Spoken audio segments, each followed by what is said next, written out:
Station, this is Houston. Are you ready for the event? We are ready for the event. Georgia Tech, this is Mission Control Houston. Please call station for a voice check. Station, this is Stephen Norris with Georgia Tech. How do you hear me? Hey, Stephen, this is Shane and Aki. We have you loud and clear. Fantastic. It's an honor to join you guys on such a special day. Of course, May the 4th. Couldn't be more appropriate to talk with two astronauts at the International Space Station. So I have to start with a May the 4th be with you. Thank you. Yeah, we appreciate it. We got a lot of nice jokes on that from Mission Control team today, this morning when we woke up. So it was pretty cool to see all their jokes. They definitely outdid us.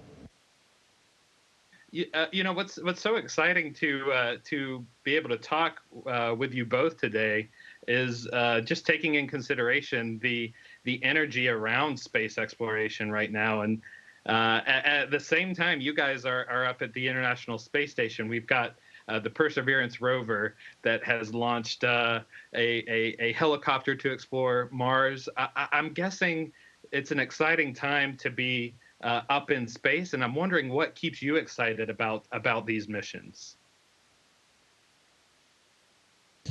Well, like you said, it's very busy in the space business right now, and for us here at NASA and JAXA and ESA and the Russians and the Canadians as well, it's an exciting time for all of us to get more people involved in space. And so we're glad to be a small part of this whole thing, but it certainly is a new wave coming and a great next decade or so in space exploration. You've both served as commander of the space station, Shane previously and Aki now. So for those of us that don't know, what does that role entail, and what's the toughest part of being commander of ISS? Thank you. So as the commander, your first priority is safety of the crew, safety of the vehicle, and then the mission. So every day we're chatting around the table, making sure that everyone's in a good shape, and we know our mission. And if someone is, having trouble, we'll all help out with each other. And the other responsibility for the commander is to communicate with the ground team as well for long-term planning, and any issues that come up, they'll talk to us and we can chime in and give them our feedback as well.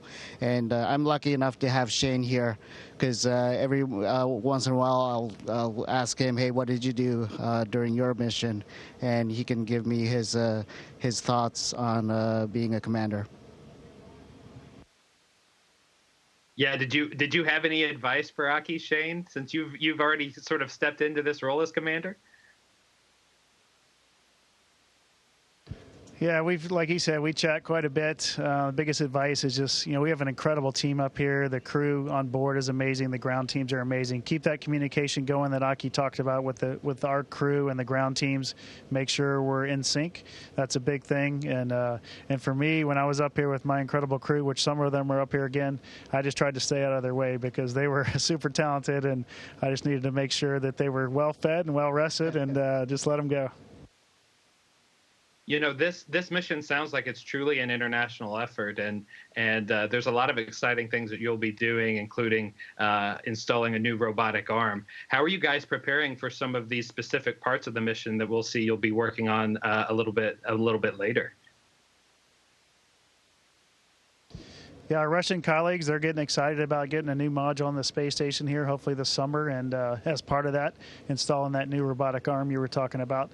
And so that'll all be done on the Russian side. Thomas Pesquet, a French astronaut who's up here with us, will do some of the checkouts on the robotic arm because it's a European robotic arm. So that'll be cool to be part of that. Aki and I and Thomas and Mark Vandehei, we're going to do some spacewalks on our side coming up. And they're dealing with the new solar arrays that are going to come up on SpaceX 22. So I'm really excited about this new technology that we'll be able to put a new solar array out there. It's smaller, of course, but it produces more, power than the old ones do. So like everything these days. So that'll be really exciting for all of us.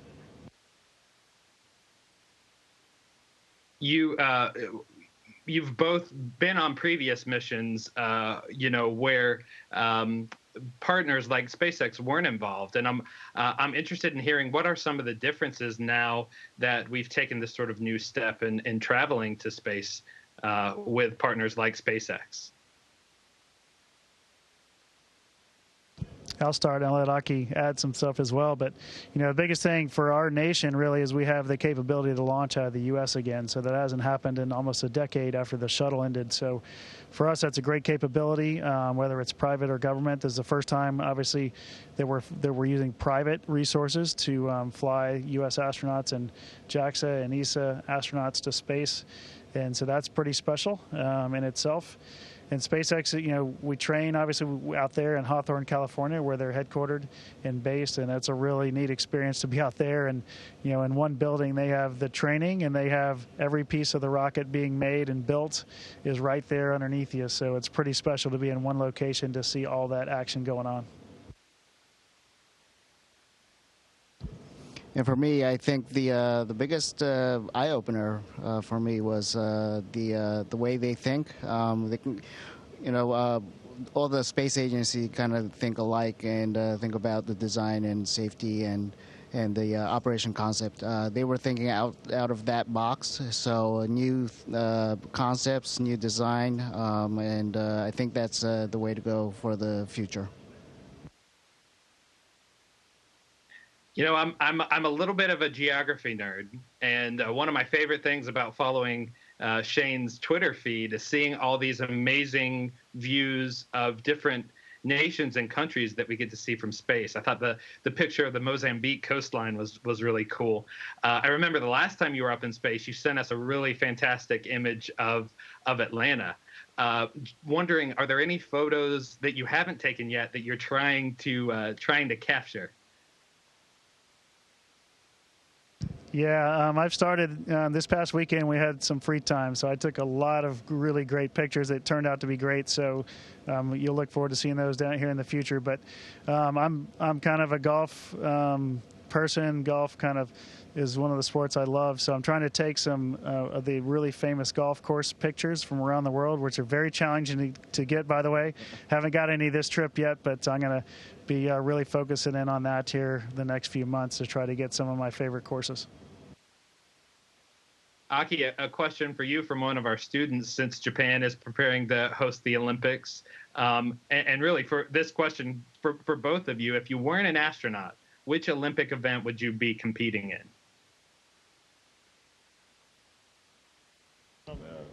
I think Shane just answered his special sport. For me, I guess I was in the swimming team when I was in junior high school. So I'm probably on the swim team. But I also played rugby football in college. So maybe those two sports.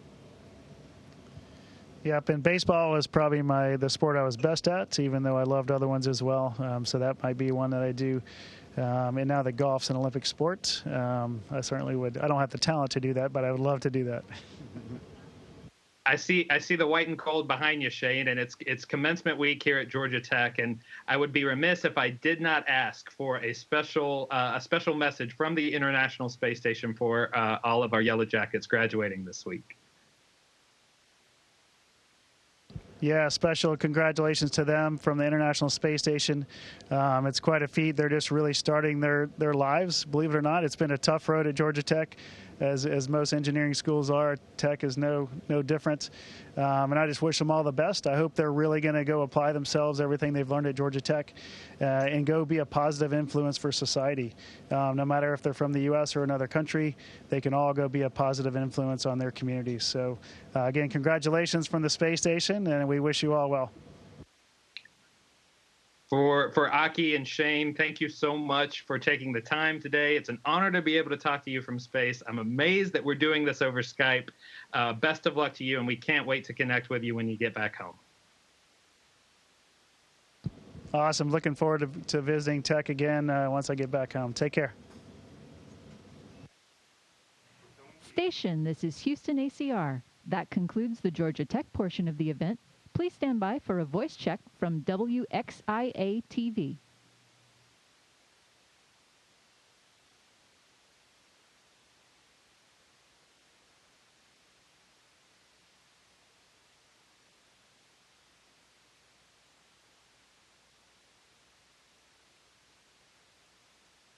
Georgia Tech, you may be muted.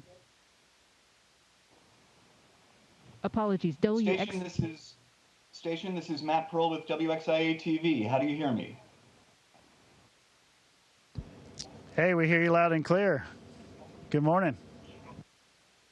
Good morning, Shane, Aki. Thank you so much for taking the time. I already see you came equipped with the Georgia Tech flag behind you, Shane. How does it feel to represent Tech and Metro Atlanta while you're up in space? Well, it feels amazing. Atlanta's my hometown where I grew up, and I always love representing that town, and in Georgia Tech as well, having gone there for graduate school. So, yeah, hopefully I'll get back there and see everybody once we get home, and I can share this incredible memory that we're going to have in the next few months. One thing I think anybody who is watching this from on the ground is wondering, what do you see when you look out your window, when you are up in the space station orbiting? What exactly can you see outside?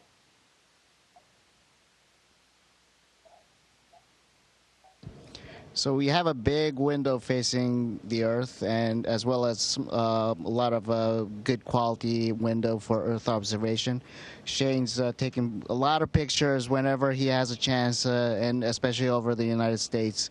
And you see a lot of different features: the mountains, the oceans, the snow, the forest, the city lights, and it's just gorgeous. Everything is gorgeous out the window. Shane, I was going to ask you similarly, what is it when you look out that window that captivates you, that makes you feel just thankful to be where you are right now? Yeah, the planet is absolutely stunning. I mean, no matter if you're looking, like Aki said, in a desert or an ocean or the beach. But what we don't see from up here is borders, right? So I mean, you know where the borders are if you know your geography. But up here, it's just all one planet. And it's a pretty cool perspective to have. And obviously, the Earth would be a little better place if we could all kind of get along a little better. But from up here, it looks very peaceful, very serene, and very beautiful. So hopefully we can maybe transfer that a little bit back to Earth. And I wanted to dovetail off that to talk about some of the history that's going on with this crew right now. You've got 3 space agencies, obviously NASA and JAXA and ESA as well. Talk about the importance of that and what you feel it indicates and signifies in terms of modern space travel. Well, yeah, we're very lucky to have a truly international crew up here with 7 people on board, and we have 4 different nations represented, so pretty awesome. And to me, it just represents, it's a great model for all of society, is that when you work together with a lot of different countries, a lot of different types of people, you can accomplish really amazing things. And the science and research and just maintenance and everything we're doing to maintain this space station, whether it's the astronauts up here or all the control centers around the world that are also supporting us. The cooperation between all those entities is really incredible. And obviously, we're doing amazing things because of it. So none of us could do it alone. None of our nations could do it alone. And so we really rely on all these international partners to make this whole thing happen. You mentioned this during your interview with Georgia Tech, but obviously this is also different due to SpaceX's involvement. And Shane, I've heard you say before that, it won't be long before it's not just astronauts who are going up, and that we'll see private citizens at some point soon taking these kinds of trips. I'm curious for both of you how you view your role in that and how you view that new direction in space travel. Yeah, I'll start with that one. So we've, going through this training process over the last year or so, we were really the first crew to go through what we call a standard training flow, about a year long. And as we're going through the training, we're making a lot of comments, and SpaceX was really responding, to changes that we asked for, just based on our experience. And knowing that we have future NASA astronauts and other astronauts from different agencies following in our footsteps. So for one, we were helping them, but we also knew that the SpaceX is going to fly private citizens here as soon as this fall. So as they make procedures and everything, we want to make things very clear for the professional astronauts as well as the non-professional astronauts, so that this vehicle can be as safe as it can possibly be. And just to add on that, what Shane just mentioned, so, with the commercial entities coming up to low Earth orbit, the government level astronauts can and space agencies can focus on beyond that, Moon and then to Mars. So I think it's a good mix there. We can work on our own goals. Shane, I know your first trip to space was in 2008. I know how life has changed down on Earth in the last 13 years. I'm curious as to what is the most impactful change in how you live your life when you're up at the space station. Well, my first mission was a short duration mission, only a couple weeks long, and so my last two, my previous one and this one, obviously is going to be long duration. So there's a lot of differences in those two types of missions. So one of the things that we brought up in 2008 was this water recycling machine, I'll call it that. And so on my long duration mission in the past and this one, we are taking full advantage of that. That's how we get our water every day. We don't fly water up to the space station for us to drink or eat, but we have this reclamation system that's really incredible that allows us to use every bit of liquid on board, I'll put it that way, to make our water and our food for the next day.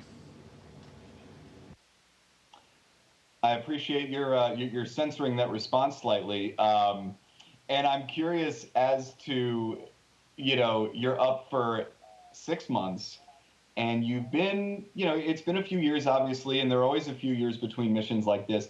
I'm curious how you have to adjust just in terms of the pace and the activity and the isolation. How does that make your days different, and how do you mentally prepare? And this is for both of you. How do you mentally prepare for that change and that total adjustment of lifestyle?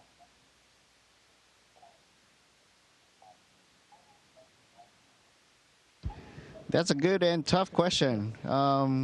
I don't know. I think amongst the crew, we were fortunate to spend a lot of time going to SpaceX and living in a same house together for weeks.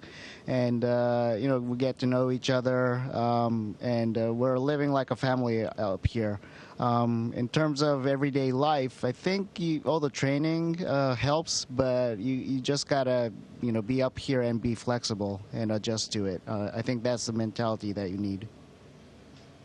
Yeah, and add on, I mean, we all help each other, and we learn from each other, and we don't all have the right answers for this crazy environment of microgravity, because it's such a unique place, even though most of us have been here before. So we're continually learning, and that's something that we as astronauts have always done. We just like to keep learning new things.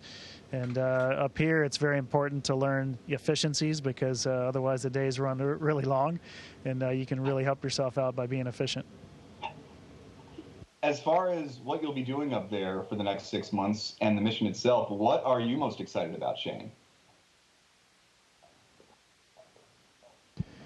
Well, what I'm most excited about, we're going to do a bunch of research, like you mentioned, and we're involved with probably 200 to 300 experiments over this 6 months period. And for me, the most exciting part is what those experiments are going to do for future exploration or for the people on Earth. And we won't know the results of a lot of those for several years, but we know the work we're going to do is going to be impactful for all of humanity as well as future exploration. And finally, as we're running low on time, just anything you would like to add about just reaching out to folks watching in Atlanta and what Atlanta means to you when you are all the way up at the International Space Station?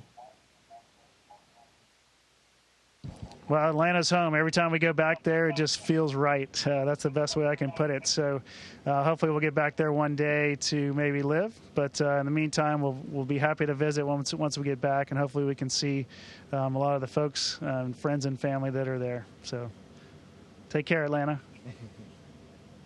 Thank you so much for doing this. It's incredible that we can do this on Skype, and I appreciate your time, both of you, this morning. Thanks so much. All right, take care. Thank you. Station, this is Houston ACR. Thank you. That concludes our event. Thank you to all participants from Georgia Tech and WXIA-TV. Station, we are now resuming operational audio communications.